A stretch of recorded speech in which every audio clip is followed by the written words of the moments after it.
Hey y'all, Uncle Jimmy here. When you speak for yourself, you're forced to think for yourself. And when you think for yourself, the sports world looks different. In order to enjoy this podcast and this show, you need to have the courage to look at the world from alternative points of view and not be offended when you disagree. Speak for yourself isn't your Twitter, Facebook, or Instagram feed. SFY tells you what you need to hear and not what you want to hear. So, welcome aboard, buckle up, and enjoy the ride. We start in New England. All right, I understand why some people are bothered by my celebratory anticipation of the Patriots' demise this Saturday at 8:15 p.m. Eastern. Yeah. My countdown clock to Tennessee, New England seems petty, juvenile, and disrespectful. Yep. It creates the impression that I don't respect Bill Belichick and Tom Brady and all that they have accomplished. Nothing could be further from the truth. It's amazing what Belichick and Brady have done over the past 20 years. Brady has more playoff victories, 30, than all the other postseason quarterbacks combined. And, of course, he has more Super Bowl victories, 6, than all the postseason quarterbacks combined.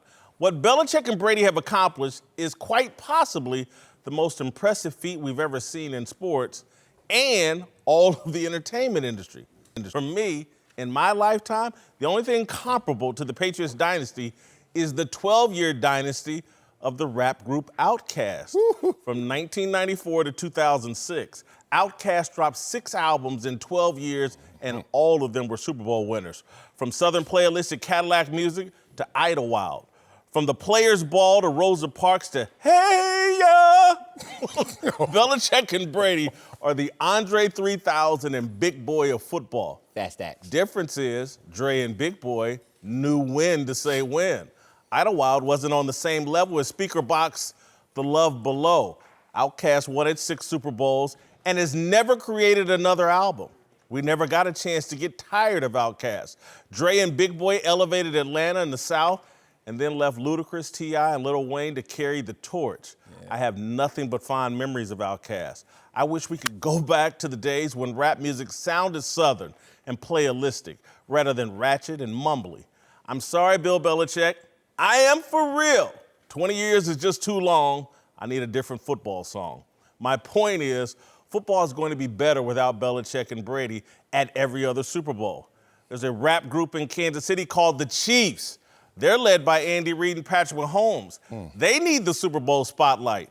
Kansas City is the Wu-Tang Clan of football. Reid is Old Dirty Bastard. Mahomes is Method Man. Tyreek Hill is RZA. Travis Kelce is Ghostface Killer. There's a solo rapper in Baltimore, Lamar Jackson. He's the next Tupac.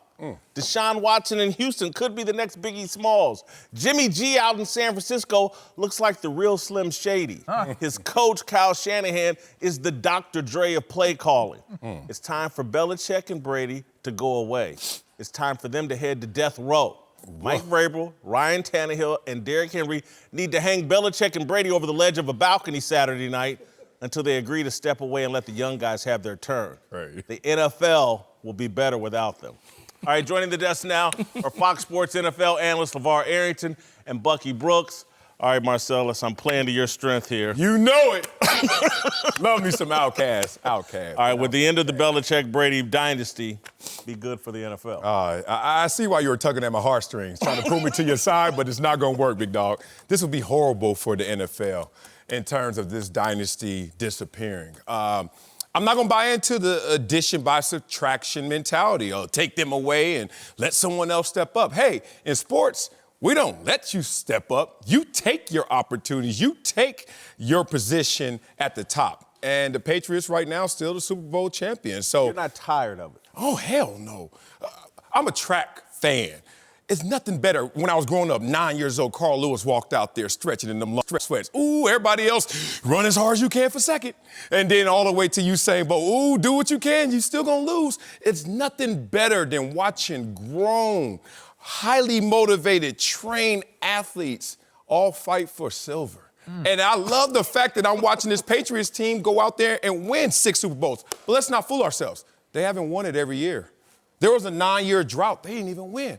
What were those times? What were those They've moments? been in 9 of them, half of them. And 7 other franchises got an opportunity to hoist the trophy as well. So as much as we're focused on the here and now, because they are the champions once again, let's not forget this Patriot team can go on a little roller coaster ride and allow others to have opportunities. I love this. I'm saying yes, an astounding yes, but not because of the Wu-Tang Clan or Outkast or all of these other storylines. Love it. I fall in line with Marcellus on that one. I think it's the storylines that you'd be able to address and really use to captivate an audience by saying, look, there's 6 major storylines that could come out of Tom Brady and Bill Belichick. 1, what will Tom Brady do? All right. 2, where will he do it? 3, we want to keep track on how well he's doing. 4th, what is Bill Belichick going to do? 5, who is he going to do it with? And 6, of course, is how well will he do it? I think those storylines are so vast in nature and how you can develop them that I think it would be good for the Shield to look at it from the point of view of saying, listen, these are 2 of the most polarizing figures in the history of this game, and we can leverage it that way. No, I actually think it would be bad if the dynasty ends. And the reason why is I think we have an appreciation for greatness. Whether we love them or hate them, we always tune in. If you think about Michael Jordan and the Chicago Bulls having 2 3-peats, man, we hated that. Some people loved it or whatever. The Lakers with Kobe and Shaq. It goes on and on. 20 the great years, teams. Bucky. 20 years. Like this, 20 years. It makes you tune in. It makes you tune in because each and every week you want to see them go down. And then if you're a fan, you just appreciate greatness. But I believe, man, to knock them off the throne, you got to earn that. It's not about them stepping to the side. Someone has to take it from them. Well, no one has taken it from them. Tennessee is going to do it this Oh, Saturday. I don't know. Tennessee's going to do it this Saturday. But I just can't believe you just listen to this man. I didn't even think about that. He just rattled off all the compelling storylines if it does end and they go their separate ways. That's not better than what we've been seeing year after year after year, the same story. Bill Belichick, Josh McDaniels, Tom Brady. Is there enough talent? Does Tom have we've heard anything left? storylines, did we not? Tom is the worst quarterback in the playoffs. I mean, I'm tired of these storylines. Tom is not the worst in the playoffs. Did it crumble? I thought No, it no, Did it crumble last year? Wasn't that a storyline? No. Yeah. No. So we got a storyline out of that. We squished it. They won in the Super Bowl. Through the Spygates, through the Deflategates, through all the things that they went through. Would that be the undermining of this dynasty? No. So to me, in success, I love the fact that if you are dynastic, if you are Goliath, and then they shoot every shot at you, including fully loaded teams, and still come up short, I find that genius. When you think of the history of this game, I tried to come up with anyone who could actually rival in the history of the NFL the storyline that this Patriot team has created. I came up with Art Rooney, Chuck Noll, Terry Bradshaw. You could argue policy, Montana, and Bill Walsh. 20 years. So think about this. If we're talking about is the storyline staying intact and is it as impactful and is it good for the Shield, it does not hurt the Shield. It's business as usual. But if you get a shakeup, right? Because I know we're heading into this, but I fully anticipate this is the last season that Belichick and Brady are together. How do you best leverage that? And it is clear that would be more polarizing, that would be more entertainment for fans, especially in the fantasy football era of where football is now. That is a compelling storyline that you can build so much around if they go their separate ways. Yeah, but you know, football is a game where we all kind of latch on to the hot teams. In the 70s, when we were growing up, the Pittsburgh Steelers and the Dallas Cowboys, it was one or the other. Even when the Washington Redskins jumped in and won 3 with Joe Gibbs, we appreciate greatness. We all want to be a part of it. And so I think that there's a level of respect that we give to the Patriots. Even when we hate them, we tune in because we want to either see them win it and display their excellence, or we want to see them lose so we can celebrate and dance on their graves. But now with that being said, if Tom Brady is not there and Bill Belichick is still there, you're looking at the Patriots for a totally different reason than what you're looking at them for right now. Yeah, but I'm not into this, like, you isolate the individuals and see if they can become as great as they are combined with that force that is this dynasty of 20 years. No one wanted the 49ers dynasty to end. No one wanted the Cowboys dynasty to end. It never got to 20 years. You know what? But it got to 4 championships in like 8 years. So if you want to extract that out to 20 years, they should even have more championships, the Patriots, but they don't. So in that intense time frame, it felt the same as this, if not greater. Y'all telling me y'all didn't want to see what Kobe was going to do once Shaq left? Hell You no. telling me you didn't want to see what Shaq did once Shaq left? But I thought it was silly. No, I thought it was silly. They were still winning. Like, why not continue to win? I wanted to continue to see it go into someone. You're athletic elitist. And layman, fans want to know what Shaq was going to do. I watched to see what Shaq was going to do without Kobe. No, they didn't. They wanted to see. I wanted to see what Scottie Pippen was going to do without Michael Jordan. I don't and wanna Michael see that. Jordan is gone. It's your team You know- now, Scottie Pippen. They gave it to Tony Kukoc. He became famous because of that. I want to see it. One of the things, I'm a fan. Y'all were I'm a great fan first. athletes. I'm a and fan first. I'm a competitors. player, dog. Yeah. I know that's right. I know that's right. Give me mine. And so maybe that's the disconnect here, because I'm just as a fan, I want to see something different, and I certainly want to see the Kansas City Chiefs and Andy Reid and Patrick Mahomes have a shot for several years of being. But don't you want them to earn it? Like the best things, like when the Chicago Cubs finally won after the long curse, the celebration because you sat there, you went through it, you felt like you watched them earn it. I feel like teams have to earn the title. You just don't gift them the title. If the Kansas City Chiefs can't knock off the Patriots, that's on them. That's not on the Patriots to be like, hey, here's your turn. No, y'all going back to earn. I'm just talking about what would be better for the NFL and for us fans. And to me, it's moving on from the Brady Belichick Patriots dynasty. All due respect, but damn, 20 years. 20 years of nothing. I mean, who does that other than we know you're not people? married, but Yeah, I mean, 20 years ain't that damn long. No, it's not that damn long. They've won 6. They've lost 3. They haven't been there 7 times. 9-year drought. Like 7 other teams have won. You got to respect that everyone has their shot. I love sports for the meritocracy. I'm going to teach my kids there's no such thing as this fear of failure mentality.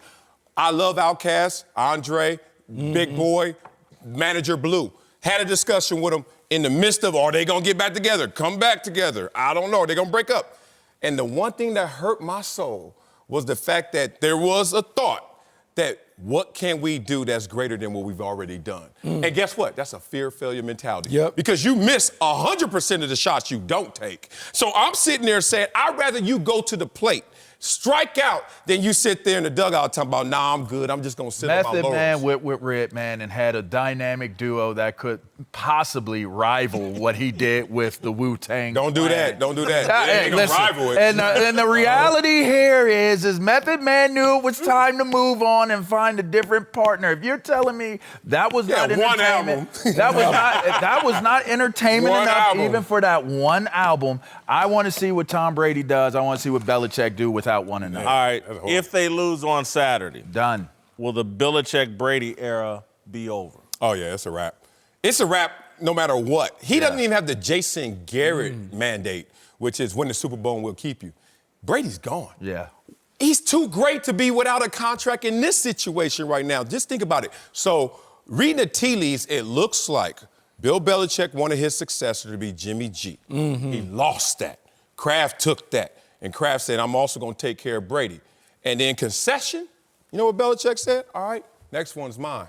So you're going to run this out, the end of this contract, re-sign Brady in 2017, whatever it was, to this moment. When this dies, it dies. Now it's my turn. That's why That's the where I storyline. think it is, because why wouldn't Tom Brady be under contract, the great, the GOAT, unless it was over? That's why them storylines are phenomenal if they do part ways, and they are parting ways. Yeah, it's a wrap. I truly believe that it's over, whether they lose this weekend, whether they run that table and win the Super Bowl. Yeah. I agree. So what I would offer as a fan of the game is knowing that the inevitable is going to happen. Enjoy greatness. Enjoy watching it. Now, Whitlock has put dirt on him. He's put him out of the clock playoffs. is ticking. The clock is ticking. People have put dirt on him. My money's on the table. Enjoy the brilliance of Tom Brady and Bill Belichick. I mean, we can enjoy it because, like, Bill Belichick knows it's time to pull the plug on the worst quarterback in the playoffs. Oh, we've seen it. Like, we've seen it. We understand it. And I think, if anything, we should appreciate the fact that he's having to do it around Brady this time around. Because if he pulls it off, look, he's already cemented his status as the best coach in all of NFL history. If he does it with Tom Brady right now, then, man, I don't know what else we can say. I don't know what other accolades we can give him because his quarterback is the weakest link. It further pushes the storyline of if they part ways. It's a great story. You know what?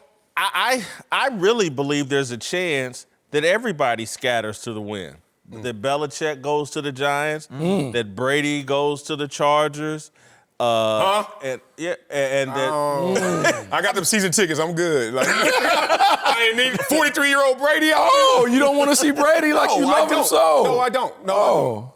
You would?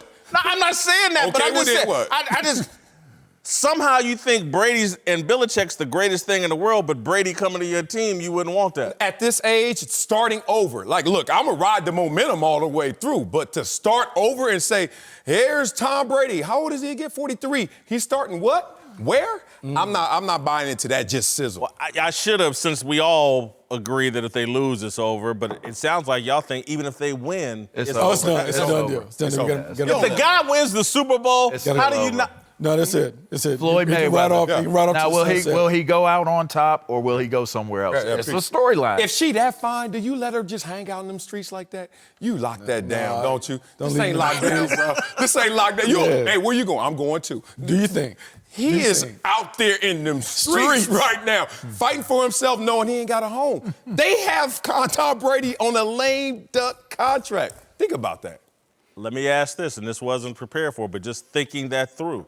Do you think that in any way has impacted Tom Brady's performance? I mean, seriously, if you've done all that he's done. It has to. You've done all that he's done, and they like, oh, that's human nature. It has to impact That hurts. That's that deep. That's to the white meat, as they say. That cuts deep. That I've given, more than given, I've sacrificed. There's a little difference there. Yeah, there's a big difference. Big difference, right? In terms of, I allocated funds and resources to do X, and you did nothing with that, and now it's coming back to sabotage me. Oh, I'm mad. I'm hot. Well, look, man, I think all he has to do is pop in an old EPMD album, Business Never Personal. Don't worry about it. It's business. That's all Bill Belichick is doing. He's sitting back with Perry Smith and Eric Sermon saying, look, man, you know what it is. You know the game. Wow. Business as usual. Bucky Brooks is back, and we're joined now by a Hall of Famer, Eric Dickerson. Time now for a big story. Let's move to Dallas, where the Cowboys' future is as confusing as ever. Just a day after ESPN's Ed Werder reported the team would be moving forward without Garrett, the Cowboys sent a tweet that seemed to contradict Werder's reporting, writing, quote, as the week concluded, still no news on staff. A lot of people expect something big from Jerry Jones on the coaching front, but at this point, I'm not convinced that Dallas has a better grasp on their future than the dumpster fire Browns. Are the Cowboys better run than the Browns right now? Why is that? That's not even... Really embarrassing, man. Really embarrassing. Let's talk athlete perspective and muscle memory. Yep. So if you see an athlete, let's just use me, for example, out of shape, still use me, and then you're like, man, I wonder what he'd do if I ever worked him out, versus a guy who's never worked out. And you know what? The Cleveland Browns never worked out. Like, this has never been that guy. 3 winning seasons since the Cowboys have had 3 Super Bowls. So look at that. You've only won 3 times, and they've won 3 Super Bowls, and since then, many winning seasons. It's embarrassing. It's also shameful for people to even think that the Cleveland Browns have figured this out, or just to the tune of 1 inch better than what the Cowboys are. And the Cowboys, in failure and disappointment this year, who had a better record? Who has a better quarterback? Who has a better roster? Who has championships upstairs? So, to me, I don't know what ground does Cleveland stand on to even think that they're better than the Cowboys. Go ahead, Buggy. Are the Cowboys better run than the Browns Drop the mic. right now? The Cowboys are better run. Because what you want in an organization, you want structure, stability, and consistency. and the Cowboys offer that. Say what you want about Jason Garrett and the fact that maybe they didn't get to the winner's circle at the very end. Jerry Jones gave his coach every opportunity to set the plan, put the plan in motion, see it through, and if it failed, the Cleveland Browns, they recycle coaches and general managers to a point. 2020. Yes. January the 3rd, 2020. The Dallas Cowboys are better run than the Cleveland Browns. They can't Absolutely. even decide what to do with this coach. So, and because you can't decide, you don't make a move. The Cleveland Browns are making moves without direction. Every day is something else. Hey, we want the head coach to pick the general manager. Oh, we want a head coach with NFL experience. Oh, we want to use analytics. Oh, we want an old school football guy. Until they determine who they are and what they want to be about, they will always be mismanaged and poorly run. I mean, I have to go to the Dallas Cowboys. I mean, the Cleveland Browns, since 2012, they've had 5 different head coaches. Wow. I mean, 5 January different head 3rd, 2020. Y'all going all the way back in Hey, you still have to say that's part of the history. I mean, you look at the Dallas Cowboys, you might not, like I always say, you might not like it, but the truth is they are the Dallas Cowboys. Would you rather coach in Dallas? Would you rather coach in Cleveland? Lord. I'll take Dallas, Bob, for free. But that's where they come. But, I'll say this much. When you look at Jerry Jones, I think, Jerry Jones is that superstar owner. When you start saying, who's owner of the National Football League, whose first name pop up? Jerry Jones. Not even Robert Kraft. It's Jerry Jones. You look at the Dallas Cowboys, look at the New England Patriots, who have won 6 Super Bowls. The Cowboys are still more popular than the New England Patriots. So you might not call like you like. I mean, the thing is that Jerry Jones he's a businessman. All the money he's making, off the field, with the Rams coming here, even with the Raiders going to Vegas, he got a piece of all that. I mean, like I say, it's the Dallas Cowboys for sure. Okay, let me reduce the question a little bit more then, because you brought in a bunch of other factors.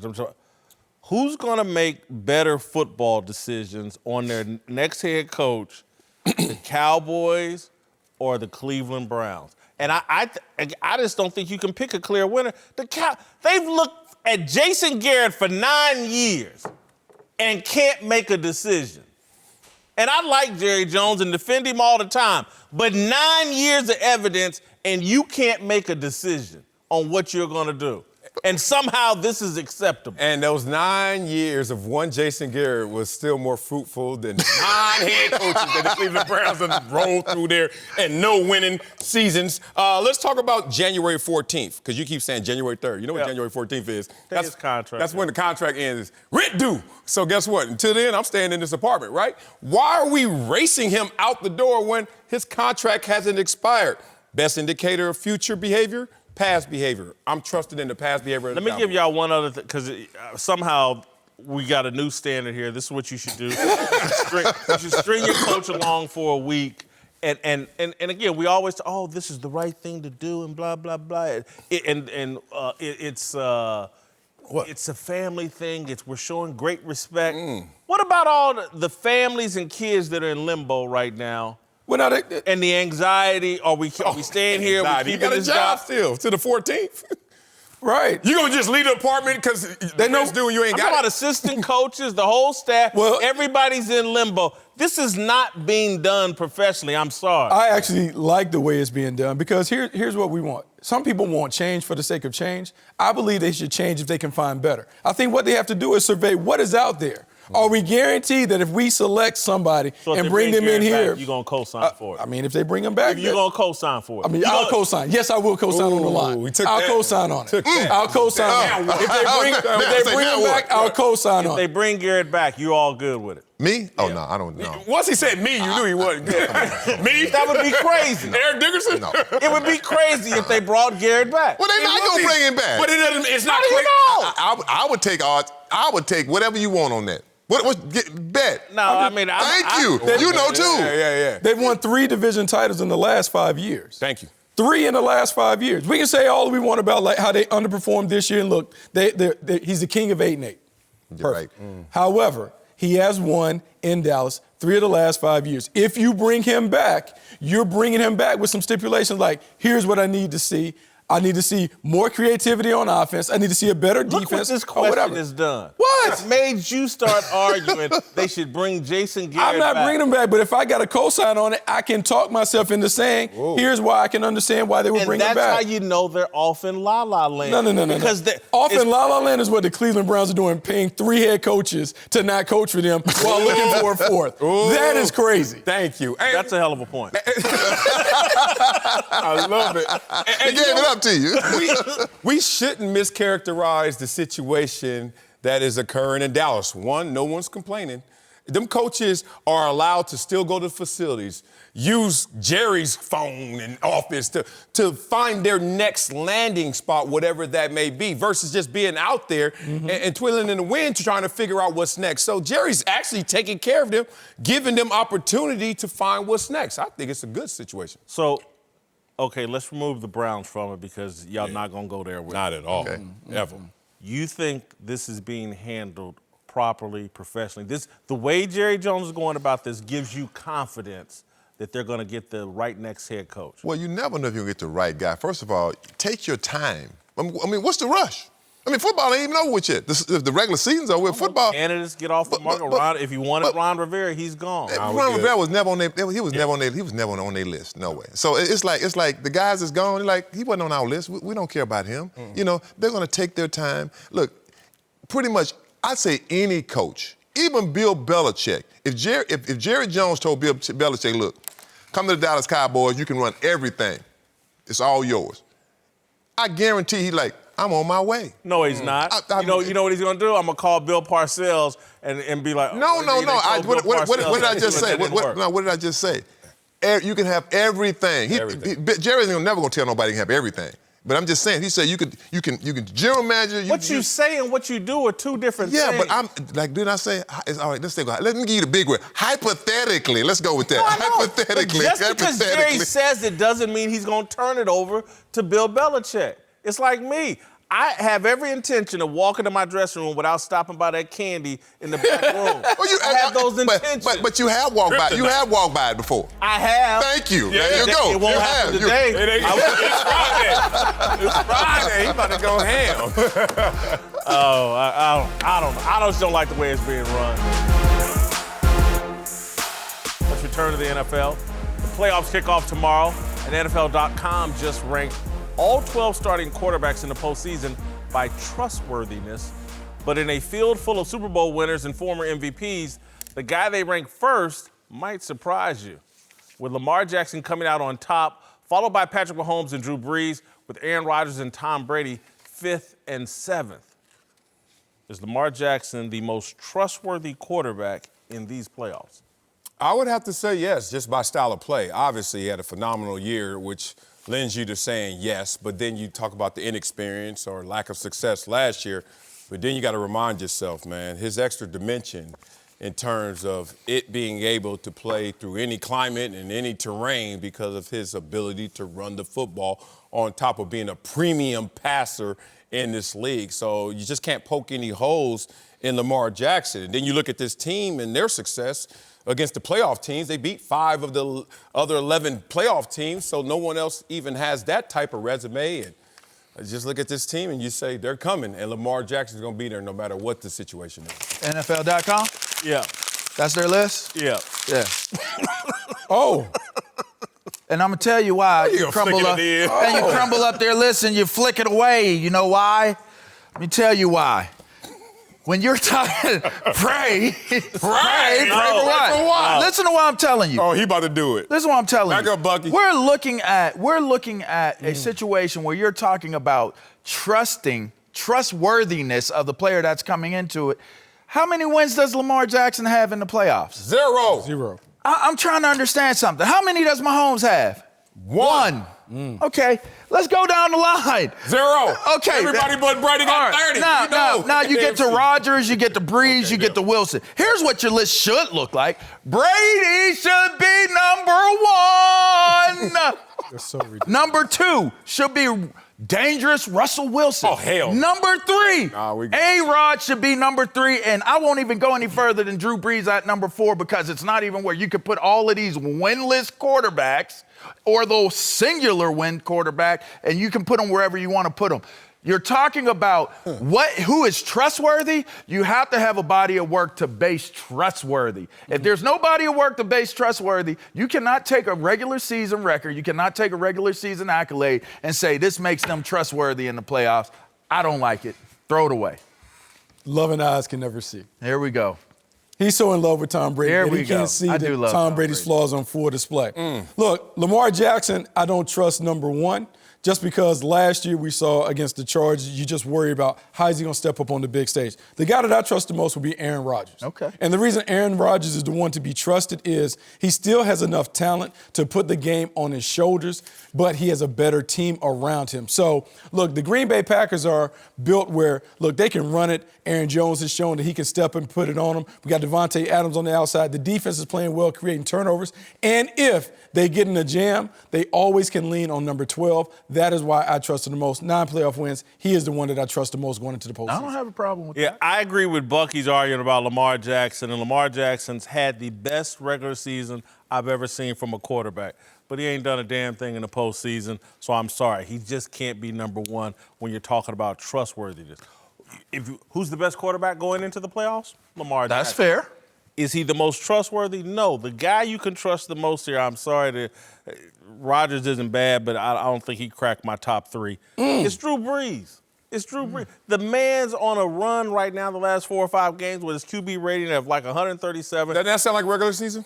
It does. It is. But he's on a run. He's got 8 playoff victories. Yeah. He's highly motivated right now. He and that team, and to me, I'm sorry, and this includes Kyle Shanahan, he's got the best offensive coach in football going right now. It's Sean Payton, and I include Kyle Shanahan in that list. Sean Payton is the best football coach going right now. That's no disrespect to Bill Belichick. Bill Belichick is the greatest coach anybody's ever seen, but right now, over these last 2 years, nobody's coaching better than Sean Payton. The Payton-Drew Brees combination, and particularly for a 40-year-old guy, it couldn't be any better right now. Drew Brees is the guy I trust the most. Can I just say loving eyes can't see, all that. Let me just say something here, all right? Because I got to get this off my chest. If life is about you walking a journey and walking on a road of accomplishments and success, and you're measured by your accomplishments and you're measured by your success. Somebody builds a building. I want to be up on that 99th floor with somebody who built that building as many times as they possibly could have built that building. If I'm dealing with somebody who's hunting alligators, I want to be with somebody who's been hunting them alligators for a really, really long time, not for the first time. Let me tell you what blows up your argument, though. Blow it up. Is that Tom Brady, despite winning the Super Bowl, the alligators ate him up last year. No. He Postseason. is the returning incumbent Super Bowl champ, and he has won 30 games in the playoffs, and y'all acting like 30 games. Based on that model, is based upon what you have done. 30 games, nobody's even close to that. Put them all together. Let's see if we can get close to that. Add them up, put them together. I just don't understand. We're saying trustworthiness, trustworthy. Based Go off with of the what we person saw with the last results. year, and all regular season. if we're just doing lifetime achievement awards, I should just call Joe Montana and put him on the field because he's won 4 Super Bowls, but I trust him because I've seen him win it. At some Tom point, Brady it's how won you're playing. the Super Bowl last how you're playing. season. It's how you're playing. Look, trust is not given, it's earned. Thank you. And hold on.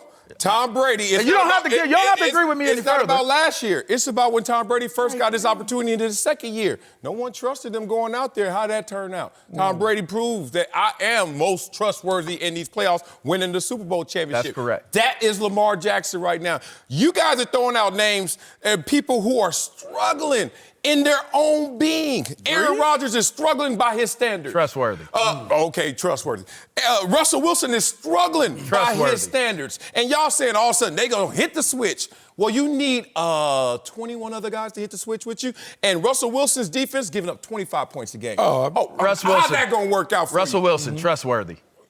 Okay, y'all keep giving Based away off this of the trust numbers. based on what you used to do. I'm talking about what you're doing right now and how you're getting it. Nobody's getting it like Lamar. Man, I'm surprised no one has mentioned Pat Mahomes. I'm just kind of surprised at the name. Well, I mentioned one win he in would the be in my playoffs. top 3 or 4. I like that. No question about it. But I'm just sorry. Somebody with 0 postseason victories, for me to trust him, it's like You want a tour guide that never went around the city they giving you a tour of. That's what y'all saying with Lamar Jackson. That's what y'all saying with any of these other. Around the city. Y'all want a tour. Y'all want a tour from a tour guide that He didn't know where everything was. He don't even. He can't even tell you where everything was. I'm sorry. Now he know. Y'all tripping. You want to know who can give you a great tour of how the playoffs work and how the Super Bowl works? Tom Brady. Just the old man. right. Tom Brady. Just because they're old. Just the Tom old Brady. man. That's a great rebuttal. The old man. He's just an old man Just the that old knows man. how to you win. watch him play last year, LeVar. Yes, in the postseason. and they won did you watch a him play Super last Bowl. week?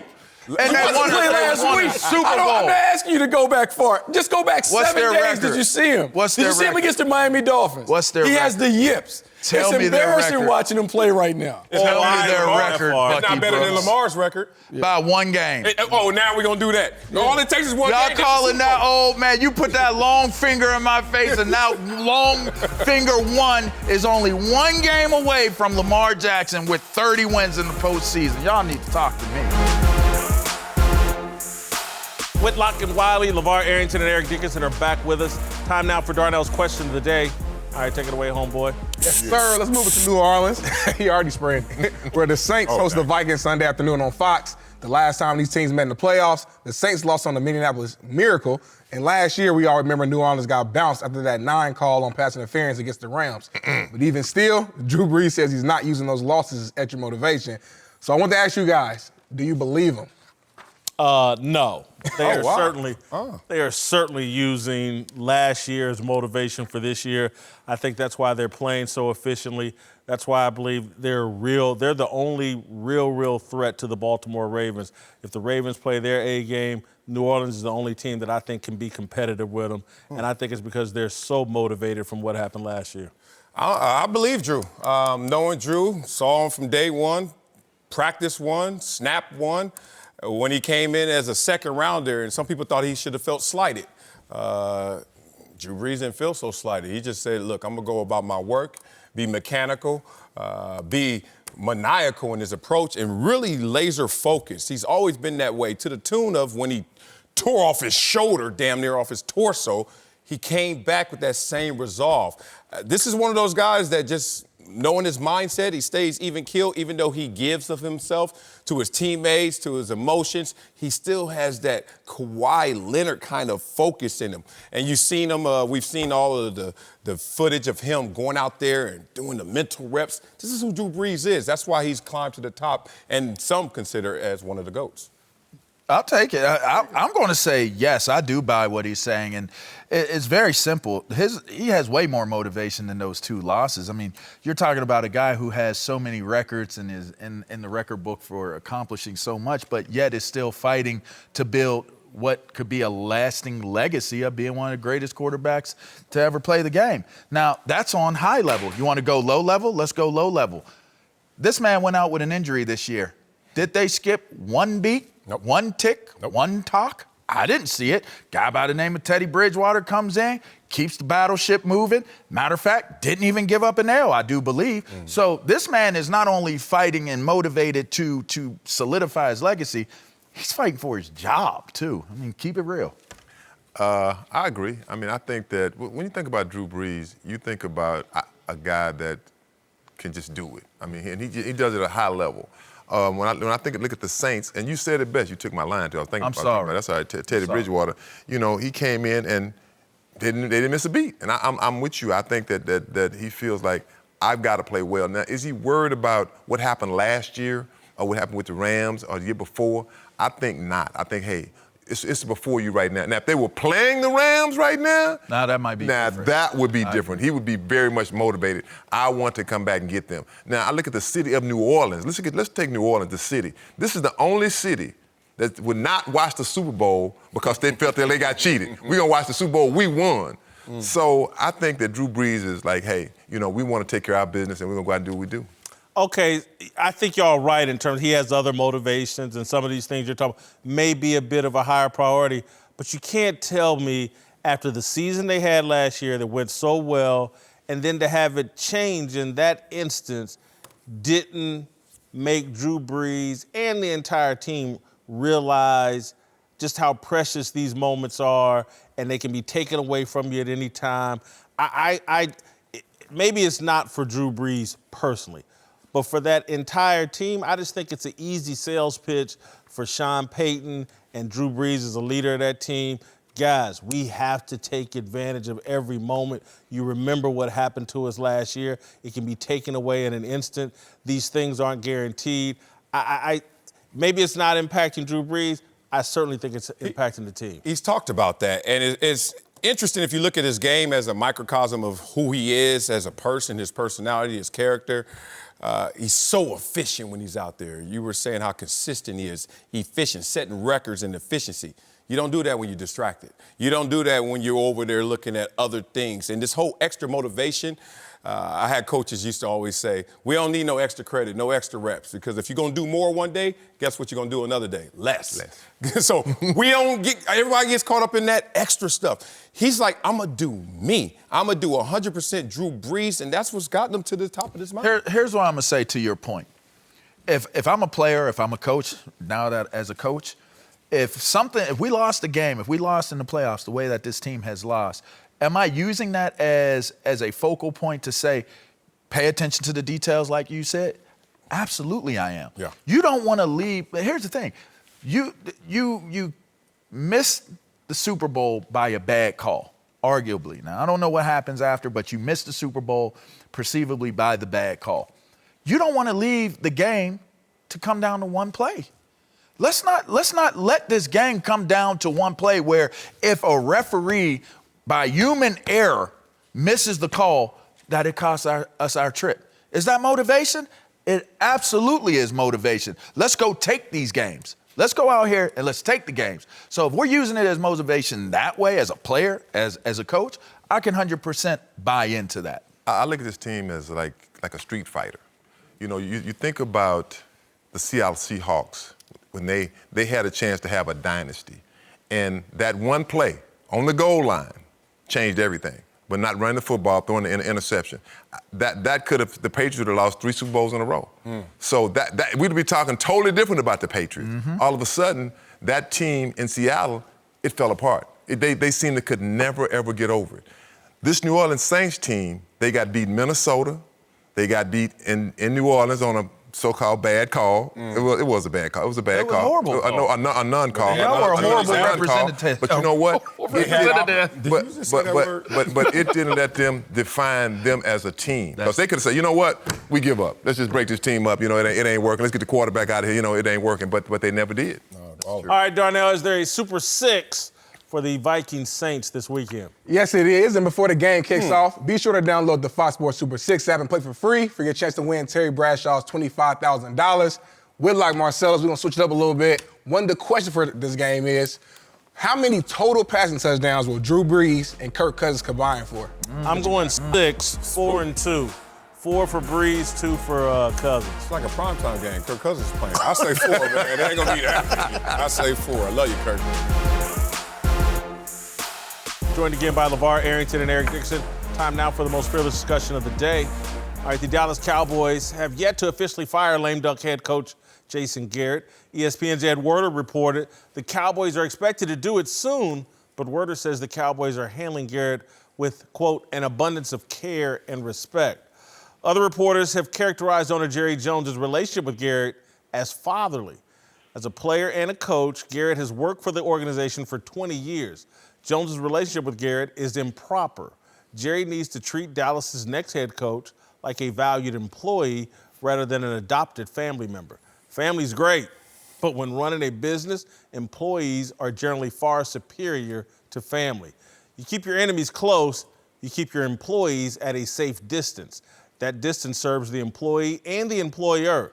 Jason Garrett's closeness to Jones likely prevented Garrett from reaching his full potential as a head coach. It's difficult to innovate and grow when you're trapped in the nest and you're always trying to please daddy. The Cowboys are the biggest business in American professional sports. Jerry Jones runs it like a mom and pop store. Jerry's always sitting at the counter ready to chat to any and every employee and customer. He's stifling growth and innovation. It's taken so long to officially fire Garrett because Garrett is probably explaining to his football daddy how daddy undermined Garrett's chances of success. All right, Marcel, let's get us rolling here. Man. Is Ooh, Jerry's family-style approach ruining the Cowboys? No, not at all. That was a short one. I love it. Get to the point. What we're talking about here is Jerry Jones and his success and how it's going to pass in baton to who's next, which is Stephen Jones, which is nepotism, which is what the wealthy, what the greats, what the top does. Most success is inherited. Whether you want to talk about wealth, talk about athlete DNA and genes and the players on that field, like this is passed on. And to distance yourself from those in that conversation would do yourself a disservice. I'm looking at Jerry Jones, 3-time Super Bowl champion, Hall of Fame owner, and the most successful brand in sports. And this approach is now ruining a team that, as we said earlier, won 3 division titles in the last 5 years. No, they're not living up to their early success, but certainly not to the point where we're going to compare them to the Cleveland Browns and other lowly franchises. They're still top 10 in wins in this last decade versus teams like Cleveland who haven't. So I don't think anything is wrong with this team other than the fact that they are underachieving based on expectations. Well, maybe we need to reset these expectations and ride this out because they're trending in the right direction because of the roster they constructed. Yes, it's ruining the team.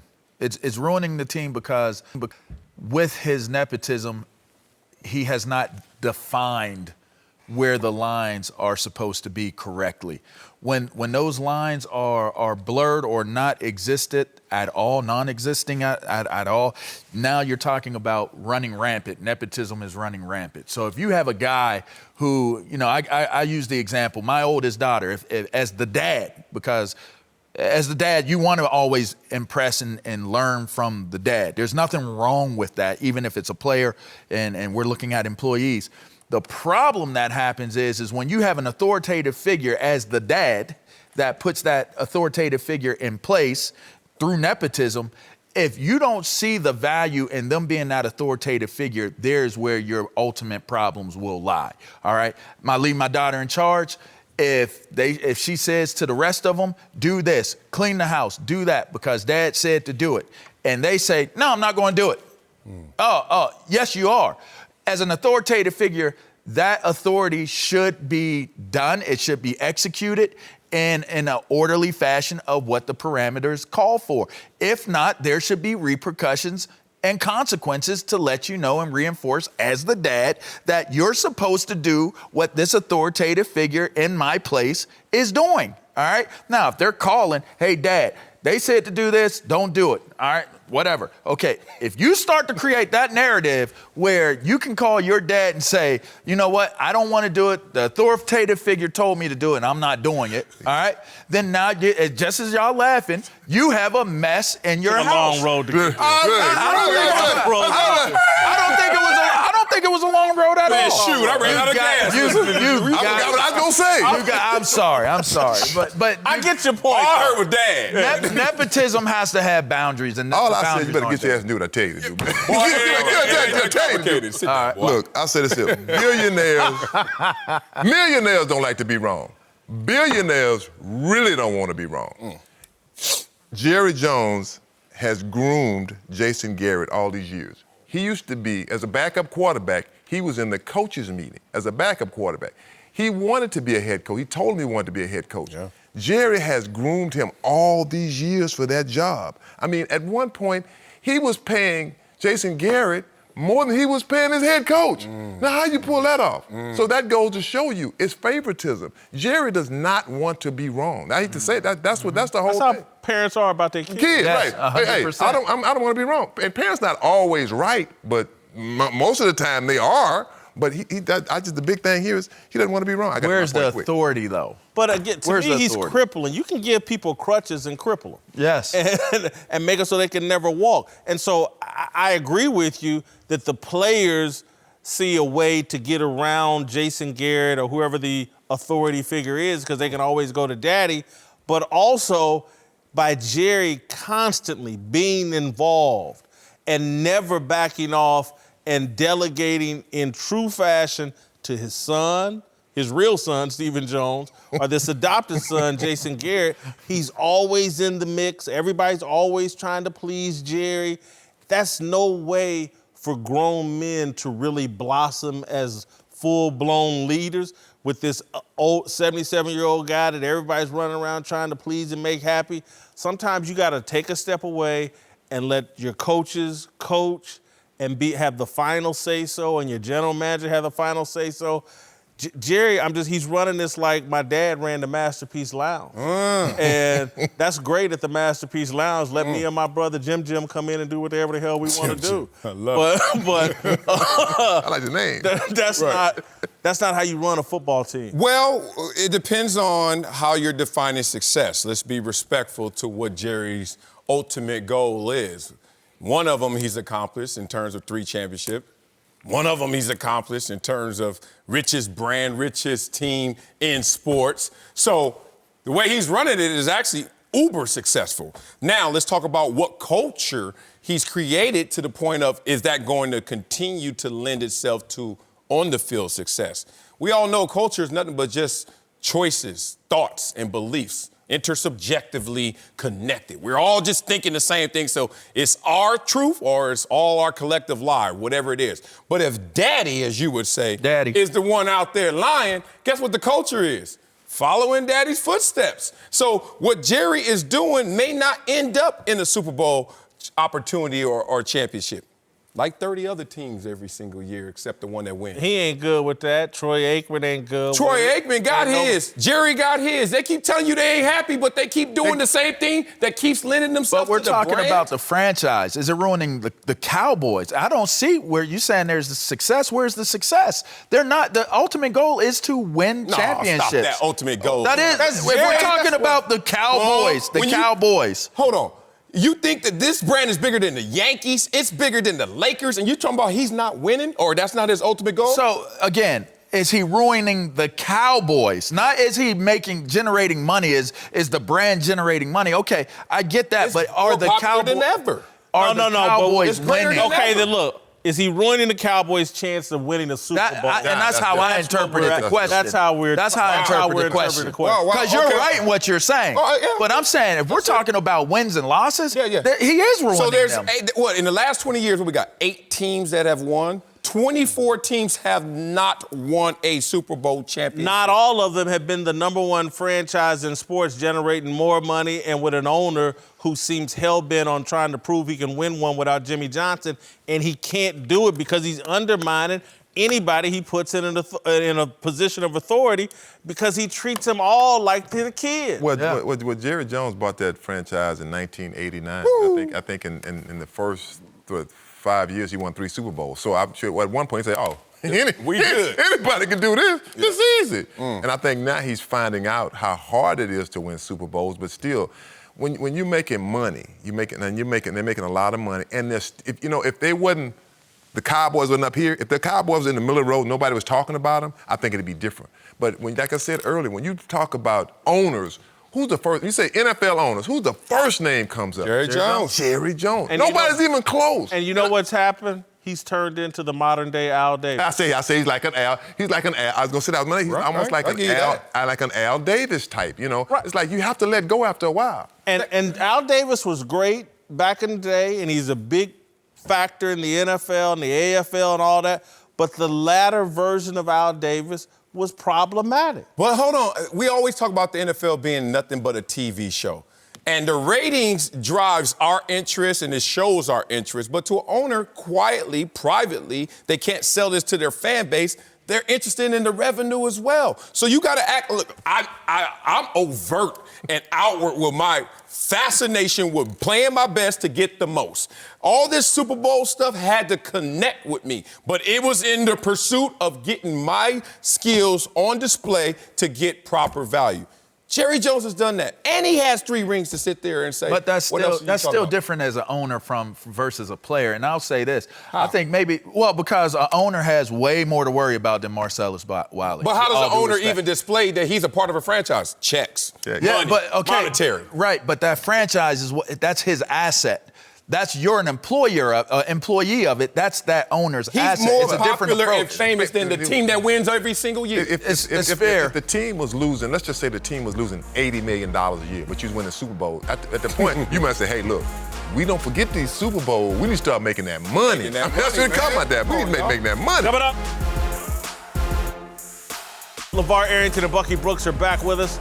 Let's move to Philadelphia, where according to Fox Bet, the Seahawks are favored by 1.5 over the Eagles Sunday.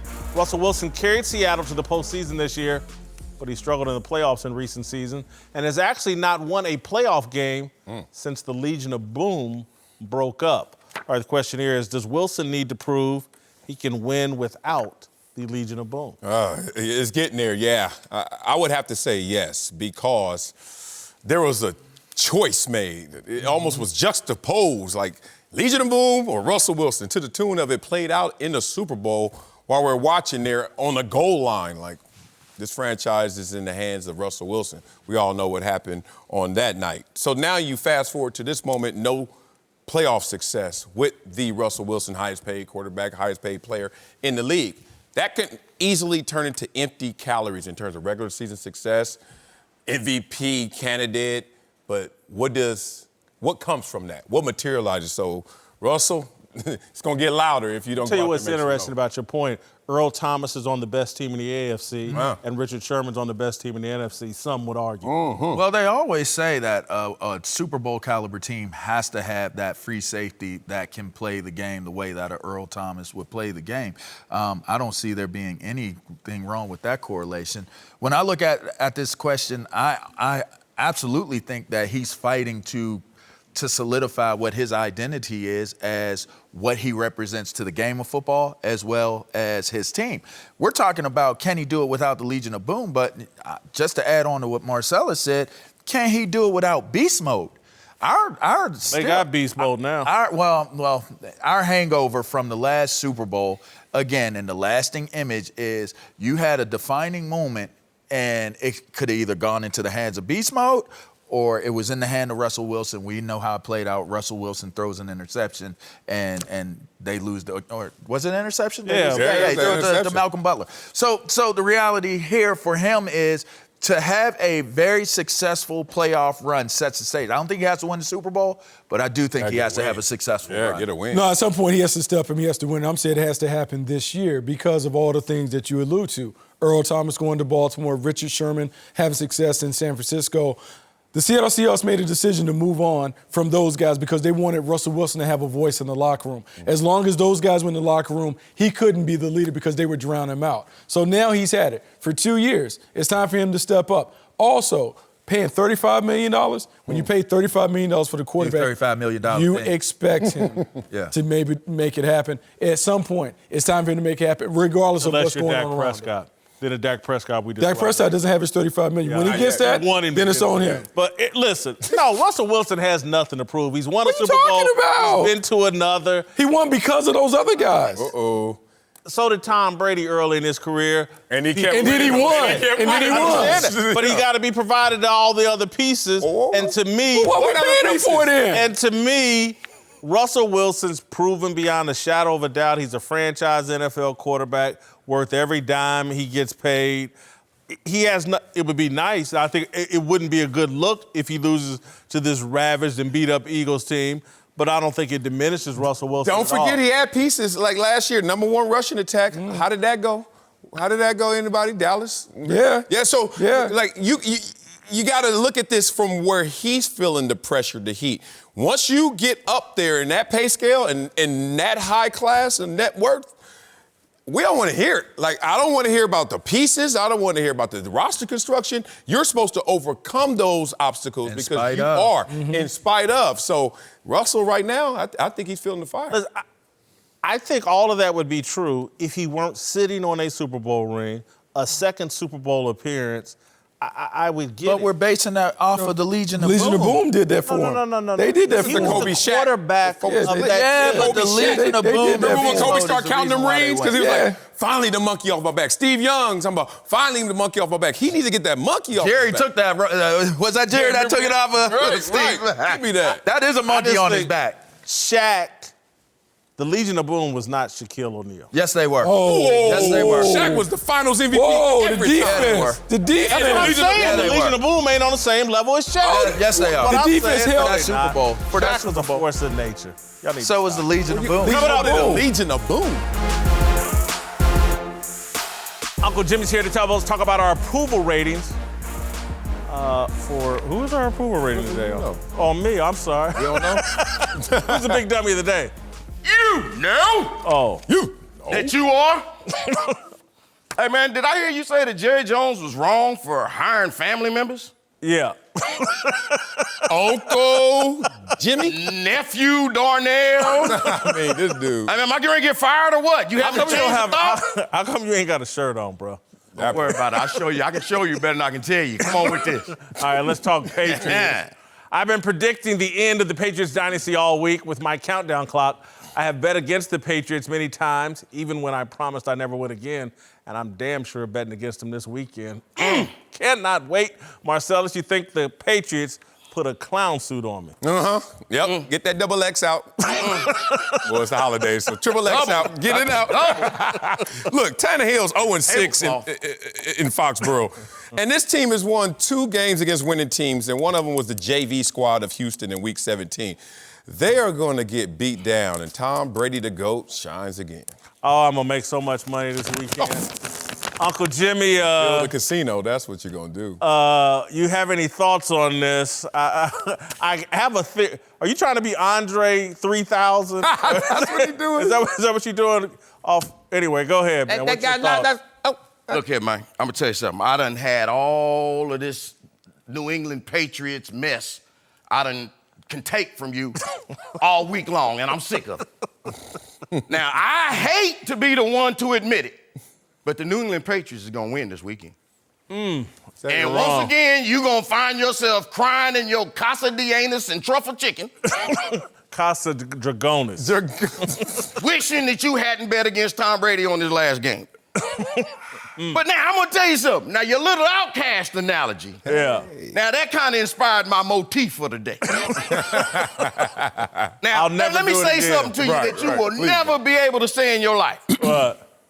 You'll never be able to say, I dedicate this one to all my baby mamas, all my baby mamas' mamas, and all my baby mamas' mamas that got drama. Okay? You understand what I'm saying? Now, check me out. Listen to me, Douglas. Check it out. All right. I'm sorry, Jason, but the Patriots is for real. You never should have let Tom Brady cry. Now one day you gonna die. I'm sorry, Brady, but the Pats is for real. Hey, betting against Tom Brady makes you cry. That is why your bank accounts run dry. Now you and the Patriots got a love affair going on. You say they gonna lose, but like your waist, they just keep going strong. Nephew, please feel me. I know I'm not talking dinner. This ain't a pretty picture, but you can't pick a winner. I'm sorry, Jason, but you are so dumb. You're not Andre 3000. Waiting on that dynasty to end. This is why you have no other friends.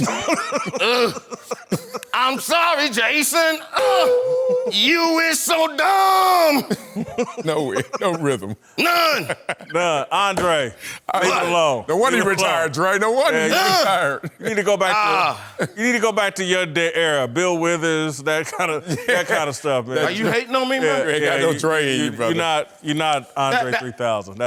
That was one of your worst performances. Andre 250. Andre 250. Yeah. Hold on, if you got a problem, give me a contract. I can make it 3,000. I can show you better than I can tell you. All right. See that back fat again? Turn around. Wow. Hold on, look. I'm looking at these approval ratings. How you gonna have me at a role player? Oh, man, because you've lost way more than you've won. You just come up here and brag that one Chiefs game you won. Everything else been an L, man, so I had to drop you, brother. Sorry, man. I'll keep count. Uncle Jimmy, I appreciate you having me at 160. And well, the way I had it last time, I didn't get a raise, and that was at 120.